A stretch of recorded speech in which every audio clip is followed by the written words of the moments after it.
Wondelo TV. Abonnez sur la chaîne Wondelo TV. Wondelo TV di wondelu ci ay xibaar yu leer te wóor. ngir wax ak askan bi benn li nga xamante ne def nañ ko ay jéego ngir dialogue bi nekk dialogue bu ñëpp jéego yooyu bokk na ci dem seeti képp ku ci war a bokk te ne doo ci bokk ñi nga xamante ne dañu wax ne duñ ci bokk ñu dem seeti leen laaj leen lu tax doo leen ci bokk def noo xamante ne dañ ci bokk. am na ñoo xam ne dañu jàppoon ne dañ leen yónnee ay invitation jaarale ko ci seen kuréel bu ñu bokk comme boo jëlee lu na ni FDR bi ñu demee ñu wax ñu ne FDR du coalition front le parti ci nekk kenn ku ci nekk da nga am pour jot sa invitation ñu jokkoo ak ministre de l'intérieur mu jox leen invitation ba ñoom parti yooyu nekk ci FDR yëpp jàpp nañ ne ñu ci ëpp nañ ci bokk. noonu lañ ko defee APR mu ñu wax ñu seeni jafe-jafe li ñu jàpp ne mooy problème noonu lañ ko defee ak ñeneen i organisation politique. alors loolu bokk na ci li nga xamante ne moo waral ñu wax leen ne def nañu ay jéego wax nañu wax ministre de l'intérieur wax nañu wax parti ba nga xamante ne jàpp nañ ne am na ñoo xam ne sax waxoon ne du ñu bokk tey dañ bokk. laataa ñu koy def tam dañoo dajee ak ki nga xam ne moom la ñuy tànn pour mu nekk facilitateur dialogue bi nga xam ne ci ñun la jógee muy docteur Cheikh Gueye wax ak moom ci nan la ñu gisee dialogue bi nan la nekk war a format bi war a nekk nan la discussion yi war a nekk. loolu nekkoon na benn bi nga xamante ne mooy premier point bi tax ñu def ndaje bi laataa ngeen fiy jógee li nga xamante ne ñun génn nañ ko ci ay xalaat yoo xamante ne depuis 25 ans expérience boobu ñu capitaliser la balaa ngeen di dem nañ leen def document bi nga xamante ne point bu nekk bi ci dialogue bi def nañ ci ay proposition muy rationalisation parti politique maanaam wàññi li mu parti muy lu jëm ci financement parti muy lu jëm ci kan moo war a organiser élection et cetera yooyu yëpp balaa ngeen di dem dañ leen jox kayit bi nga xamante ne mbooloom société civile ñoo lëkkaloo woon def séminaire tënk ko ci li nga xamante ne 25 ans d'expérience ci capitaliser ko ci élection. beneen bi mooy li nga xamante ne moom la ñuy xaar ci dialogue bi li nga xamante ne moom la ñuy xaar ci dialogue bi du lenn lu dul mu nekk dialogue boo xam ne ku ci nekk li nga ëndaale di nga ko mën a wax mu donc un dialogue franc mooy dialogue bu sincère. beneen bi mooy li fa jógee ñu appliquer ko maanaam mu bañ a nekk dialogue boo xam ne dañ koy def ba pare li fa jógee mu dem ci kayit nekk ci ay tiroir mais dialogue boo xamante ne lépp lu fa jógee comme consensus mu nekk lu ñuy appliquer. moo tax ñu ngi ñaan président de la république mu dalal même xelu nit ñi bés bi nga xamante ne day def ouverture bi que li fa jógee yëpp dinañ ko jëfee. li ci mujj mooy ñu jàpp ne war na bu ñu paree dialogue bi ñu mettre en place benn comité boo xamante ne day nekk comité multi acteur boo xamante ne acteur politique yi dina am ñu leen fa teewal société civile am ñu leen fa teewal administration am leen fa teewal ngir ñu bind li nga xamante ne mooy li jógee ci dialogue bi. loolu ci gàttal mooy li nga xamante ni sama naataangoo lire na ko ci français ndax bañ mu gudd di lire lépp communiqué bi parce que loolu mooy li nga xam ne mooy li jógee ci communiqué bi nga xamante ne moom lañ ko am. communiqué bi nag ñi ko signé mooy COS bi nga xam ne professeur Babacar Gueye moo ko jiite nga xam ne ONG 3D ci la bokk GRADEC bi nga xam ne secrétaire général mooy Babacar Fall RADDHO xam ne Mohamed Seck moo ko jiite réseau Siggil Jigéen bi nga xam ne Safiatou Diop moo ko jiite te toog nii sama wet ONDH bi nga xamante ne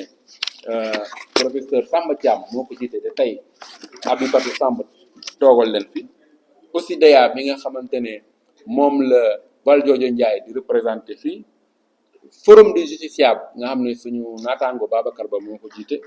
Ligue sénégalaise des droits de l'homme nga xam ne Alassane Seck mooy ko jiite moo toog mooy paa bu rafet bi sol mbaxaneem bu rafet bi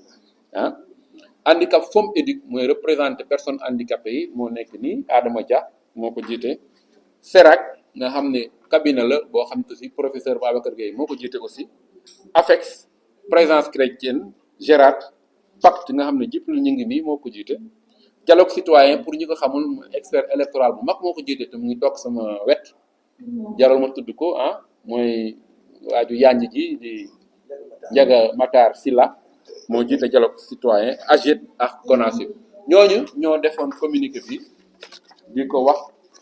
donc di ko tënk rek ne kon li ci jiitu mooy lépp li nga xam ne jëlee nañ ko ci xam-xam wax ko ci élection yi mu jëm ci terme de référence yi def nañ ko ci këyit nañ leen ko partagé yéen presse bi mu jëm ci point yi nga xam ne moo nar a nekk ci dialogue bi yëpp ñu leen di sant di leen gërëm bu amee ay questions ñu répondre ko jërëjëf. Les acteurs qui menaçaient de faire le boycott. Dans un premier temps, c'était d'abord un problème de compréhension. Quand vous prenez le cas du FDR, le FDR avait reçu les termes de référence sans que les partis membres du FDR reçoivent les TDR. Et ils se sont plaints de cela. Nous nous sommes rapprochés du ministre de l'Intérieur pour lui dire de donner aux partis membres du FDR leur carton d'invitation et les TDR. Pourquoi? Parce qu'ils estiment que le FDR n'est pas une coalition, c'est un front. Et donc les partis membres devaient recevoir leur invitation, ce qui a été fait. C'est le cas d'autres partis aussi qui n'avaient pas reçu d'invitation et de TDR, et les démarches auprès du ministre de l'Intérieur ont été concluantes. Pour l'APR, ils avaient non plus pas reçu les TDR, encore moins d'invitation, parce que l'APR fait partie du FDR. Et donc, de la même manière que les autres partis, ils avaient estimé qu'on devait leur donner une invitation avant même de se prononcer sur le dialogue. On s'est rapproché du ministre de l'Intérieur qui leur a envoyé aussitôt 3 invitations pour dire que notre médiation a porté aussi ses fruits. Il leur a envoyé les termes de référence et en même temps les termes de référence et 3 cartons d'invitation. Mais les contestations de l'APR allaient au-delà de cela. L'APR recuse toujours le facilitateur du dialogue. D'abord, il estime que le choix a été unilatéral, alors que les dialogues précédents, le choix du facilitateur avait fait l'objet d'un consensus. Alors, c'est ça que l'APR c'est la raison pour laquelle l'APR a recusé le facilitateur, de même que certains partis du FDR. Donc, pour beaucoup de membres de l'opposition, le facilitateur est partisan.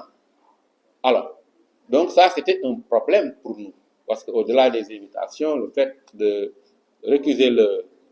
le facilitateur, c'était compliqué. Au-delà de ça, les derniers griefs, c'était lié au fait que on ne peut pas dialoguer pendant que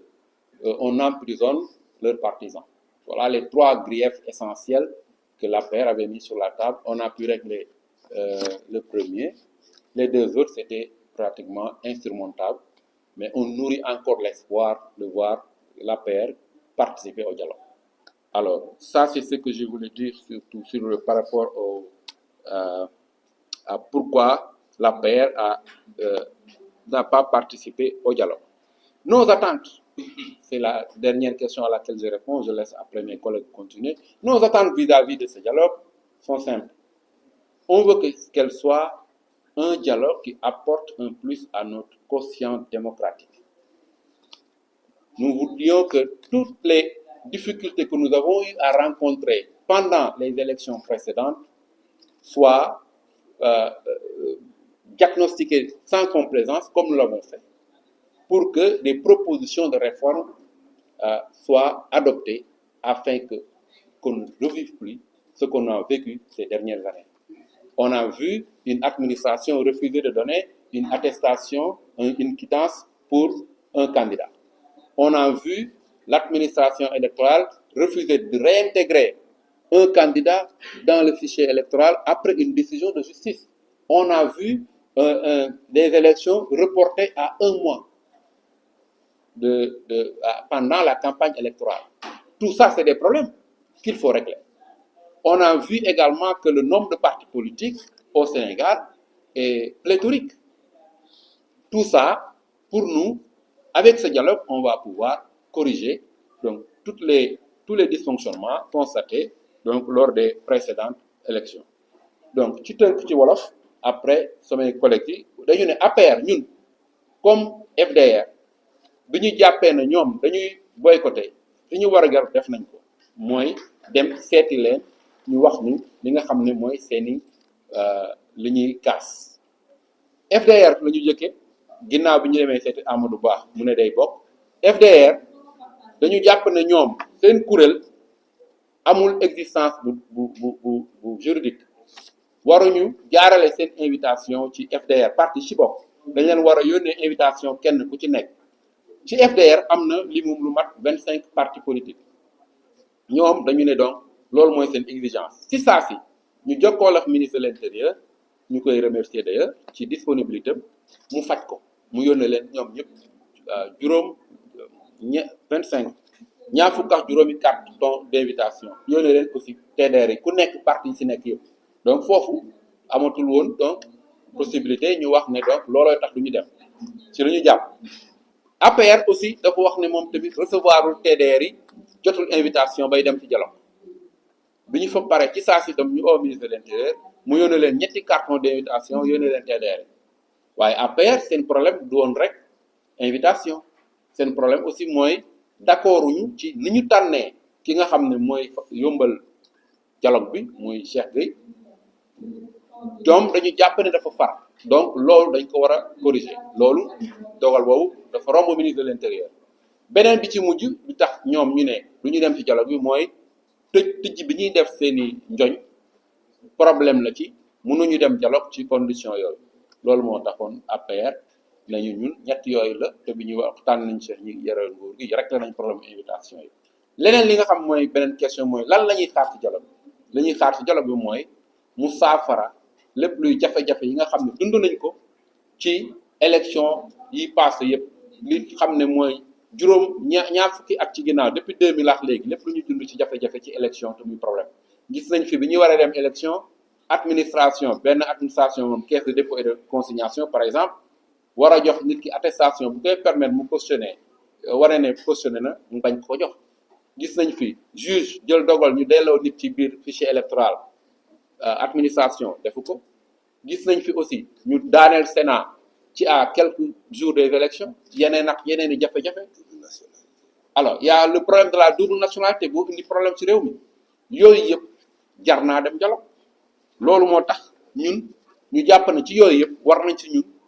génn ay saafara yooyu tënk nañ ko ci papier mooy li nga xamante ne moom lañ def nii te war leen ko jox bu ñuy dem dialogue moom la ñuy yóbbaale ñun muy suñu yóbbal voilà ci gàttal li ma mënoon dolli ci li nga xamante ne mooy question yi maintenant am na benn question sur nan la ñuy def ba faire appliquer les actes Ndiaga si tu peux venir moi je comme moo des benn bi mooy yan yoon lañu war a jaar ba faire appliquer effectivement liy jóge ci dialogue bi mais defe naa ni foofu bu ñu xoolee ci taarixu Sénégal depuis président Abdou Diouf ba mu mettre en place commission buy saytu pour génn ay xalaat pour ñu am code électoral bu ñu déggoo bu ñu xoolee loolu xool aussi président Abdoulaye Wade maanaam commission cellulaire yi nga xam ne mettre na ko en place ba ci président Macky Sall bi fi jógee ay la yooyu nag consensus yi nga xam ne yëpp classe politique bi am nañ ko acteurs yi de manière générale dañ koy appliquer xëy na peut-être dina am ay recommandations yoo xam ni souvent dina am yoo xam ne duñ ko appliquer mais je pense que li gën a am solo parce que ku wax consensus aussi war nga mën a wax mécanisme ak mode de prise de décision ba nga xam ne dañuy fexe ba consensus yi en fait donc bëri donc sur les questions majeures beneen bi si topp mooy maanaam suñu perception suñu xalaat ci terme de référence yi muy question bu am solo et je pense que foofu aussi il faut que ñu fàttali ni ministre de l'intérieur dafa bindoon kuréel yi jébbal leen benn projet de terme de référence mooy waxtaan wi ni mu war a demee ak thématique yi donc yaakaar naa ni côté boobu ñoom li ñu waroon def nañ ko évidemment il y a beaucoup d'organisations yoo xam ne joxe nañ seen contribution mais dafa am lu am solo ci loolu mooy que il faut ñu tenir compte benn mbir mooy que gouvernement bi président de la République dafa ñoom jël option wu def dialogue sectoriel bu ngeen xoolee bi ñu ñëwee dañu tàmbali def réforme bu jëm ci justice donc mu mel ni seen logique la ñu nekk tey yaatal nañ ko ci système politique waaye bu ñu xoolee ba ci biir dañ ko centré sur ñaari mbir muy mbirum processus électoral système électoral ndaxte bu ngeen xoolee thématique yi ñaari thématique yëpp benn bi processus électoral la benn bi dafa jëm ci institution yi ak maanaam autorité bi gérer élection et su ngeen xoolee mooy maanaam kuréel yi nga xam ne ñoo war a gérer la maanaam élection yi la war a maanaam def yor la gestion électorale beneen bi jëm ci maintenant processus bi ak nan lañ koy justement fexe ba mu nekk processus bu leer processus bu simple processus bu nit ñi déggoo beneen bi ci des évidemment moom moo jëm si bu ñu ko xoolee dañ ko centré en fait donc sur le système partisan maanaam parti politique yi nan la ñu war a. Après un moment d'absence, de non-accès à l'information via nos plateformes, nous informons nos fidèles internautes de la reprise intégrale de votre site d'information Diaspora 221. Diaspora 221. Pour retrouver toutes nos informations à chaud comme à l'accoutumée, tapez www.diaspora221.tv et optez pour des informations fiables et vérifiées. Avec Diaspora 221, c'est de l'information à juste titre dans les plus brefs délais. Diaspora 221 dellu si na Diaspora 221 nekkoon ci liggéey di defaraat site bi léegi nag site bi pare na dugg leen ci www.diaspora221.tv ngeen di dégg ak di gis ak di seetaan lépp loo xam ni da di information ci daar nu mu gën a gaawee lu xew ci réew mi yéen a ko njëkk a yëg ci www.diaspora221.tv.